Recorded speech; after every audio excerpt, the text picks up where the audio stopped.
This video classroom lesson is sponsored by Transmission Bench. Visit the transmissionbench.com store for the Deluxe Super Kit, other parts, and even the video classroom lessons used during this project. Welcome back. This is Project 4L60E Part 2, Lesson 1, where we begin the reassembly of the transmission. If you haven't already, I invite you to watch Part 1, Lessons 1 through 7, which explain the disassembly. Hi, I'm James Williams, your instructor during our fascinating journey inside the General Motors 4L60E automatic transmission. Our overall goal during the second half of the project is to reassemble the transmission while introducing replacement parts and discussing solutions to common problems you may encounter in the 4L60E. Let's take a look at the new parts we'll use during reassembly.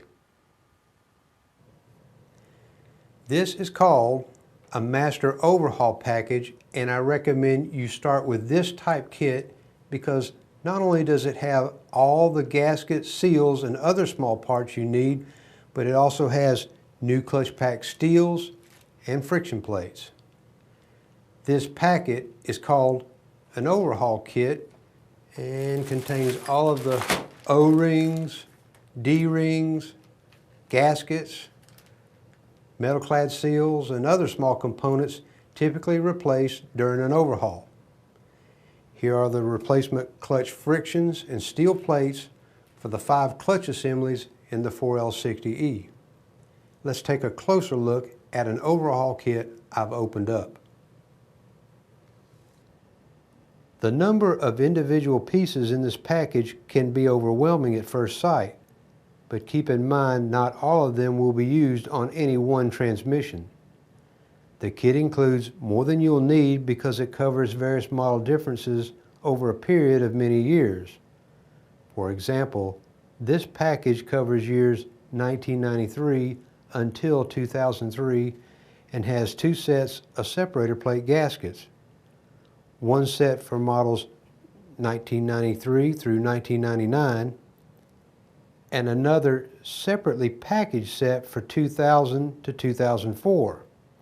Our demonstration transmission is a 2004 model, so we'll use only the 2000 to 2004 gaskets. There is a different overhaul package for 2004 and later transmissions. Let's take inventory and get acquainted with the individual packets and other parts. Some are easy to identify. This is obviously the pan gasket. Here are the front pump and extension housing seals.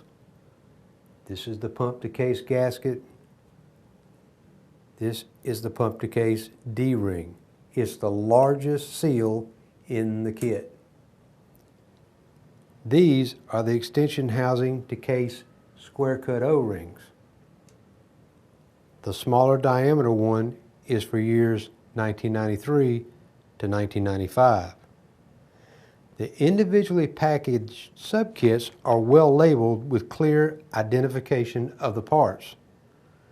Many even have visual descriptions with exploded views. For example, here are the lip seals for the piston in the reverse input drum.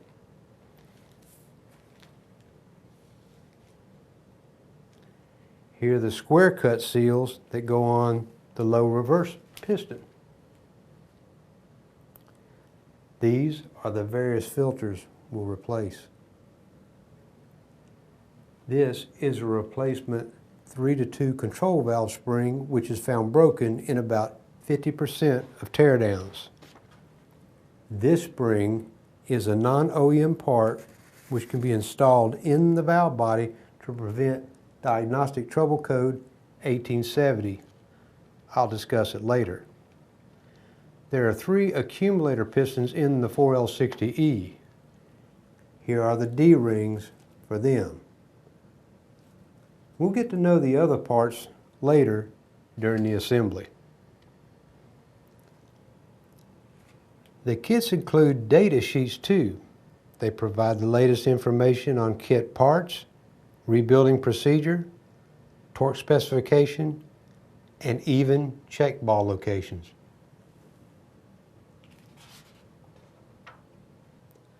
The Master Overhaul Kit also includes replacement clutch steel and friction plates for the 5 separate clutch packs in the transmission.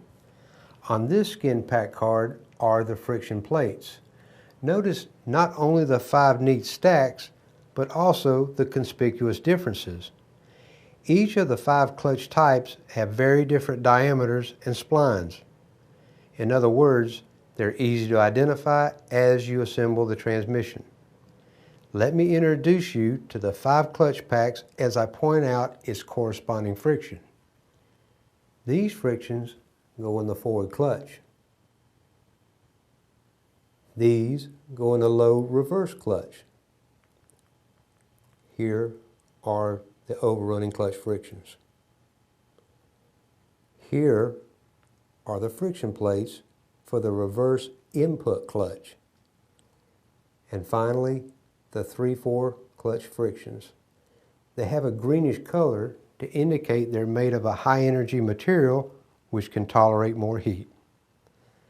The clutch steel plates are packed on this card. Like the friction plates, they're neatly stacked in groups, and notice there are enough physical differences to make identification easy.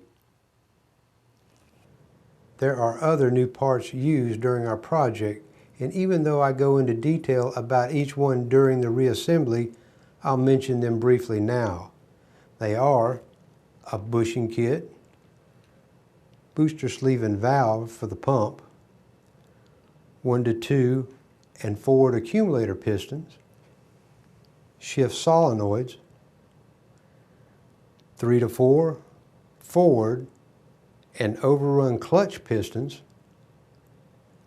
case cooling line fittings, separator plate, filter, vehicle speed sensor, reverse input drum, drive shell, reaction shaft, and rear planetary gear set. We'll install all of these parts during the reassembly. Now let's look at preparing your old parts. Up to this point, I've only talked about clean new parts, and even the transmission disassembly in part 1 was clean and free of dirt and transmission fluid. So you might be wondering how and when should you clean your parts. Here's what I suggest. Use a small container similar to what I use, like you see here, and about a half gallon of mineral spirits and a parts brush. Wear gloves to protect your skin, safety glasses to protect your eyes, and make sure you have adequate ventilation. I also recommend washing them as you get to them during the reassembly. The case, bell housing, extension housing, and pan can be pressure washed with detergent and water. But don't let any of the electrical components, such as the neutral safety switch, vehicle speed sensor, or solenoids, come into contact with water. It will ruin them. One last thing, as we move forward and begin building the transmission in the next lesson, I want to point out that our assembly approach is simply the reverse of how it was taken apart, except with more explanation, inspection, and detail. When you're ready, I'll see you in lesson 2.